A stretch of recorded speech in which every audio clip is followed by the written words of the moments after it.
Hi friends, my name is Allison, and I wanted to give a big shout out to those who are watching online today. Even though some of us are on campus, there is still new online content for you and your family to enjoy when you're doing church at home. Make sure to check out the Parent Guide on our website for fun activities that your family can enjoy each week. Now I think it's time to head over to worship. Hope you have a great time.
The reason why my feet can't stop, my heart can't help but sing. It's a wonderful feeling to feel your love for me, to feel the joy you bring. Your love is the answer, so I sing to you. The reason is you, Jesus. You're why I'm singing now. The reason is you, Jesus. You're what it's all about.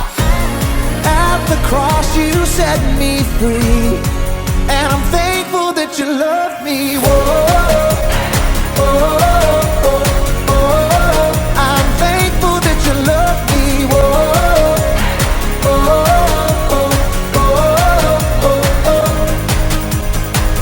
I know the reason why my hands are up, my feet dance down below. It's a wonderful feeling that I belong to you, no matter where I may go.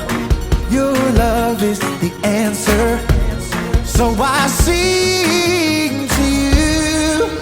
The reason is you, Jesus. You're why I'm singing out. The reason is you, Jesus. You're what it's all about. At the cross you set me free, and I'm thankful that you love me. Whoa, oh, oh, oh. I'm thankful that you love me. Whoa, oh, oh, oh, oh, oh.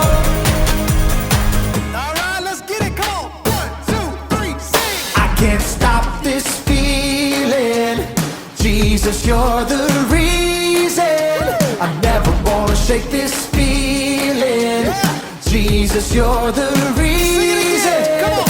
I can't stop this feeling. Jesus, you're the reason. Let's go. I never wanna shake this feeling. Jesus, you're the reason. The reason is you, Jesus. You're why I'm singing out. The reason is you, Jesus. You're what it's all about. At the cross you set me free, and I'm thankful that you love me. Whoa, oh, oh, oh. So thankful that you love me. Whoa, oh, oh, oh, oh. Come on, come on. I can't stop this feeling. Jesus, you're the reason. Let's go. I never wanna shake this feeling. Jesus, you're the reason. Come on. I can't stop this feeling. Jesus, you're the reason. Come on. I never wanna shake this feeling. Jesus, you're the reason.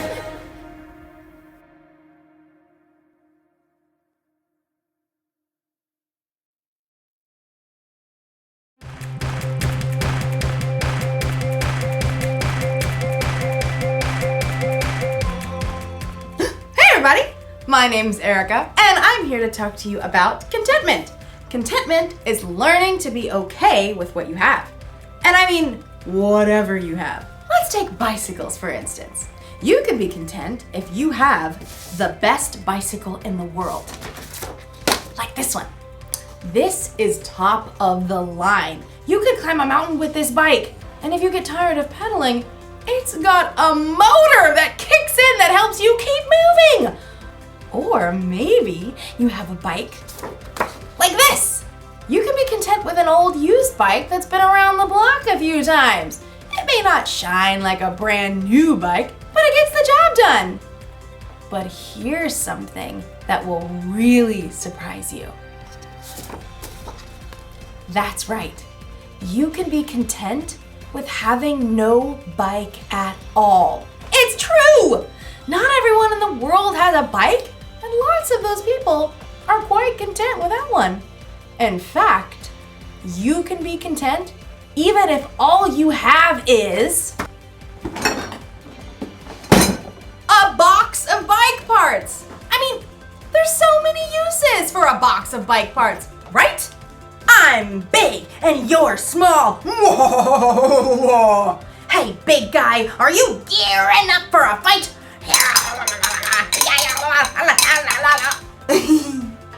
In today's story, we'll hear about the next step after contentment. I think you'll get a real kick out of this story. This is a kickstand. So many uses. Man, all right, I'll see you next time. The Bible. It's 66 books of history, stories, letters, and poetry that fit together to form God's one big story. The epic adventure of how He created us and loves us so much that He made a way to rescue us. As we travel through the Bible, from Genesis to Revelation, we discover people who met God and found their lives changed forever. Now, for an amazing story, inspired by the book of 2 Corinthians, chapter 8, verses 1 through 5. As Sarah entered the cafeteria, bagged lunch in hand, Grace waved her over. Hey, Sarah, we figured out the service project thing. Sarah slid into the seat beside Grace, across from Cassie and Rochelle. All three of them sported expensive salon haircuts and manicures. Sarah tried to smooth down her own frizzy hair. She was glad that St. Joseph's School requires uniforms because at least her clothes looked like what everyone else was wearing. Oh, right. The project for social studies? Miss Moss had required that individual groups find a service project to do during the holiday season. I looked through Miss Moss's list. This one's perfect. Grace showed her tablet screen to Sarah. Helping a refugee family? That's a great idea. Yeah, we can just buy them stuff from this list and send it to their new home. Where is the... Sarah looked at the table again, trying to decipher the name on the page.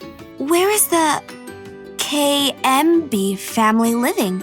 Somewhere over on the east side, like Grove or some place with those rundown houses. Sarah swallowed hard. She lived on the east side when she moved in with her grandma. It was only because of a scholarship that she was able to attend St. Joseph's School. It says here the family needs 3 sets of sheets. Oh, I know! You've seen those ads for tufted owl sheets? They're supposed to be the best. Sarah's eyes widened. Aren't those sheets like $200? That's cool. My dad will give me the money. They need dishes. I'll order a full set from Macy's. My mom has a platinum card there. I'll get them a TV. Perfect way to learn English, right? Enter a credit card number and boom, service project done. The girls turned to Sarah, who avoided their eyes by staring at the list of needs on the tablet. Hey Sarah, what are you gonna send? They need winter coats. I saw these awesome tailored down jackets on sale for like $125. I don't know. I'll text you all later. That evening at dinner, Sarah barely touched her spaghetti. Grandma peered across the table, her eyes bright under her wiry white hair. Now, what's wrong, Sarah?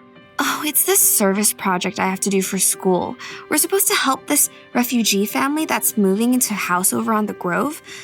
The Kayembes. That sounds like a lovely idea. Yeah, but everyone else is ordering stuff for them.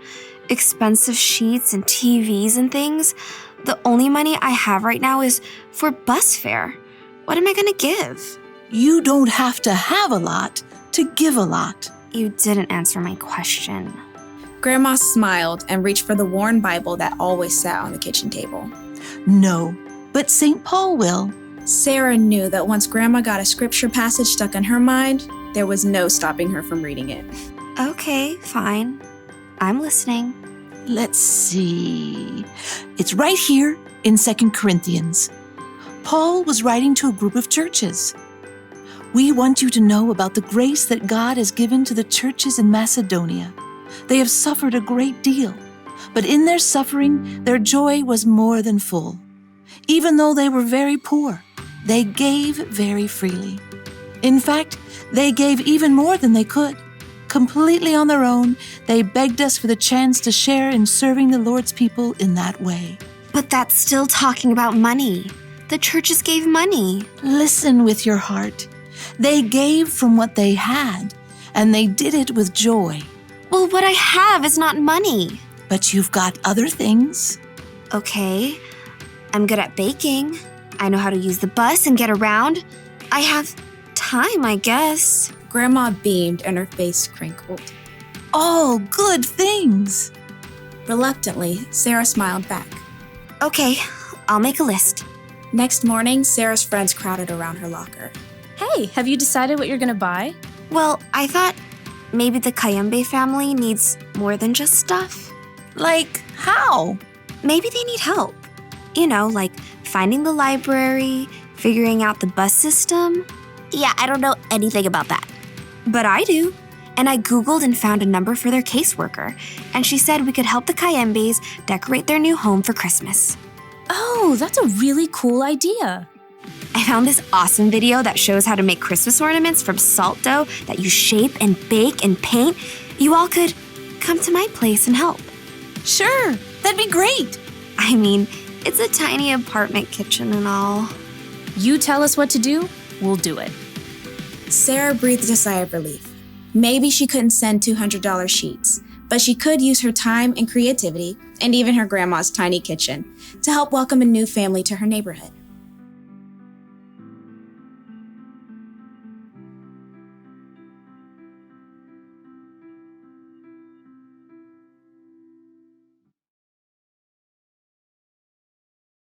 The people in the Macedonian churches didn't have a lot, and yet yet somehow they were okay with that.